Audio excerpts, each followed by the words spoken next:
नमस्कार दोस्तों, तेजस अकेडमी में आपका स्वागत है। डिक्टेशन में 1007 शब्द हैं। स्पीड 100 शब्द प्रति मिनट रहेगी। शुरू करेंगे 3 सेकंड में। माननीय अध्यक्ष महोदय, आज हमारे देश की दिशा और दशा पर गंभीरता से चर्चा करने का समय आ गया है। हमें यह सोचने की आवश्यकता है कि हमने अब तक क्या किया है, किन कठिनाइयों का सामना किया है और आगे के रास्ते में क्या चुनौतियां हमारे सामने हैं। देश की जनता ने हमें यहाँ भेजा है ताकि हम उनकी आवाज़ को सुनें और उनके हितों की रक्षा करें। संसद में हमारी जिम्मेदारी है कि हम हर एक नागरिक के प्रति अपने कर्तव्यों का पालन करें। आज हमारे देश में विकास के कई मुद्दे हैं जिन पर हमें ध्यान देने की आवश्यकता है। सबसे पहले हमें शिक्षा की स्थिति पर बात करनी चाहिए। शिक्षा का महत्व हम सभी जानते हैं। एक शिक्षित समाज ही देश को प्रगति की ओर ले जा सकता है। हालांकि अभी भी देश के कई हिस्सों में शिक्षा का स्तर बहुत ही निम्न है। हमारे ग्रामीण क्षेत्रों में बच्चों को उचित शिक्षा उपलब्ध नहीं हो पा रही है।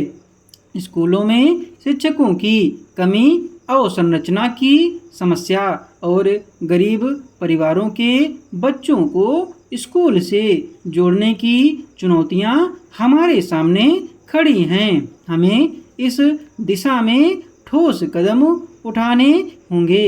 दूसरा मुद्दा जो मैं उठाना चाहता हूं वह है स्वास्थ्य सेवाओं का। हमारे देश में स्वास्थ्य सेवाओं की स्थिति चिंताजनक है। खासकर ग्रामीण क्षेत्रों में लोग आज भी बुनियादी स्वास्थ्य सेवाओं से वंचित हैं। गांवों में न तो अच्छे डॉक्टर हैं, न ही दवाइयों की सही व्यवस्था। कई अस्पतालों की हालत बहुत खराब है। यह स्थिति बदलने की अत्यंत आवश्यकता है। सरकार को इस दिशा में अधिक ध्यान देना चाहिए और स्वास्थ्य सेवाओं को प्रत्येक नागरिक तक पहुंचाना चाहिए। कृषि क्षेत्र की बात करें तो यह हमारे देश की रीढ़ है, लेकिन आज किसान कठिन परिस्थितियों का सामना कर रहे हैं। फसल के सही दाम नहीं मिलने से लेकर मौसम की मार तक किसान अनेक समस्याओं से जूझ रहे हैं। कई जगह सूखा पड़ता है, कहीं बाढ़ आती है तो कहीं समय पर खाद और बीज उपलब्ध नहीं होते। किसानों को उनकी मेहनत का सही मुआवजा नहीं मिल पाता है। हमें एक ऐसी व्यवस्था बनाने की आवश्यकता है जो किसानों की समस्याओं का स्थायी समाधान कर सकें। साथ ही सरकार को यह सुनिश्चित करना चाहिए कि किसान की फसल का उचित मूल्य मिले और उन्हें आर्थिक रूप से सशक्त किया जाए। माननीय अध्यक्ष महोदय, अब मैं एक और महत्वपूर्ण मुद्दे की ओर ध्यान दिलाना चाहता हूं और वह है बेरोजगारी। देश के युवाओं में बेरोजगारी की समस्या दिन प्रतिदिन बढ़ती जा रही है। हमारे शिक्षित युवा रोजगार के अवसरों के अभाव में निराश हो रहे हैं। यह एक गंभीर समस्या है जिसे नज़रअंदाज नहीं किया जा सकता। सरकार को नए रोजगार सृजन के अवसरों का ध्यान देना होगा।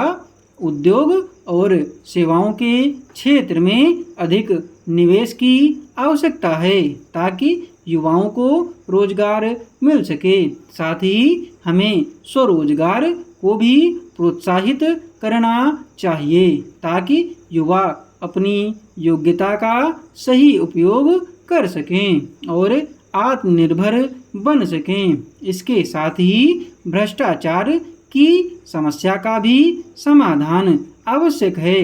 भ्रष्टाचार देश की प्रगति में सबसे बड़ी बाधा है। यह एक ऐसी बीमारी है जो न केवल हमारी आर्थिक व्यवस्था को कमजोर कर रही है बल्कि समाज में असमानता और अन्याय को भी बढ़ावा दे रही है। हमें यह सुनिश्चित करना होगा कि हमारे सरकारी तंत्र में पारदर्शिता हो और भ्रष्टाचार पर कड़ी से कड़ी कार्रवाई की जाए। इसके लिए हमें एक सख्त और प्रभावी कानूनी ढांचे की जरूरत है जो भ्रष्टाचार को रोकने में सक्षम हो। अब मैं सामाजिक न्याय की बात करना चाहता हूँ। हमारे संविधान ने सभी नागरिकों को समान अधिकार दिए हैं, लेकिन आज भी हमारे समाज में जाति, धर्म और लिंग के आधार पर भेदभाव हो रहा है। यह हमारी सबसे बड़ी विफलता है कि हम एक समान और न्यायपूर्ण समाज का निर्माण नहीं कर पाए हैं। हमें इस दिशा में और अधिक प्रयास करने की आवश्यकता है ताकि प्रत्येक नागरिक को उसके अधिकार मिले और उसे किसी प्रकार का अन्याय या भेदभाव न सहना पड़े।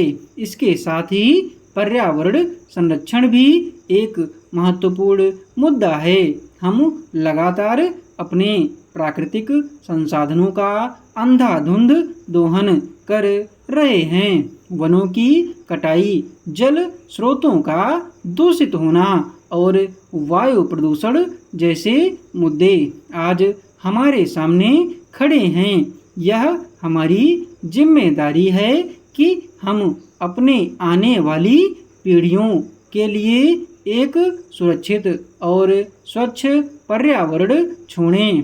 इसके लिए हमें सतत विकास की दिशा में काम करना होगा और पर्यावरण संरक्षण को प्राथमिकता देनी होगी।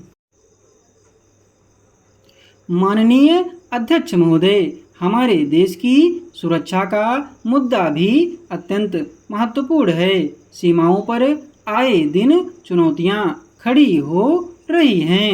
हमारे देश के जवान हर रोज अपनी जान की बाजी लगाकर हमारी सुरक्षा कर रहे हैं। हमें यह सुनिश्चित करना होगा कि हमारी सेना को हर प्रकार की सुविधा और संसाधन उपलब्ध हों ताकि वे देश की सीमाओं की रक्षा कर सकें। इसके साथ ही आंतरिक सुरक्षा के मुद्दों पर भी ध्यान देना आवश्यक है।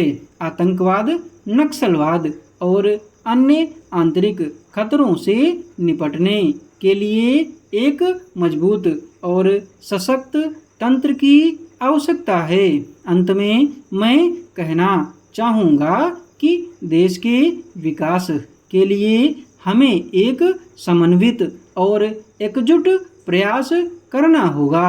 हम सभी को राजनीति से ऊपर उठकर देश हित में कार्य करना होगा।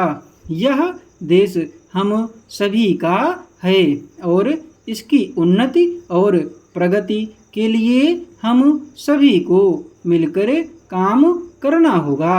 हमें आपसी मतभेदों को भुलाकर एक ऐसा समाज बनाना होगा जहां प्रत्येक व्यक्ति को समान अवसर मिलें और वह अपने सपनों को साकार कर सके। कंप्यूटर आज के युग में एक अत्यंत उपयोगी और महत्वपूर्ण उपकरण है। इसका उपयोग लगभग हर क्षेत्र में देखा जा सकता है। शिक्षा से लेकर स्वास्थ्य, व्यवसाय से लेकर अनुसंधान और प्रशासन से लेकर मनोरंजन तक कंप्यूटर ने मानव जीवन को सरल और प्रभावी बनाया है। स्वास्थ्य सेवा में कंप्यूटर का उपयोग रोगों की उपचार, डेटा प्रबंधन और सटीक उपचार करने में किया जाता है। ग्राहक सेवा और वित्तीय प्रबंधन में कंप्यूटर का उपयोग आवश्यक हो गया है। बैंकिंग प्रणाली भी कंप्यूटर के बिना अधूरी है, क्योंकि यह तेजी से लेन देन और सुरक्षा सुनिश्चित करता है।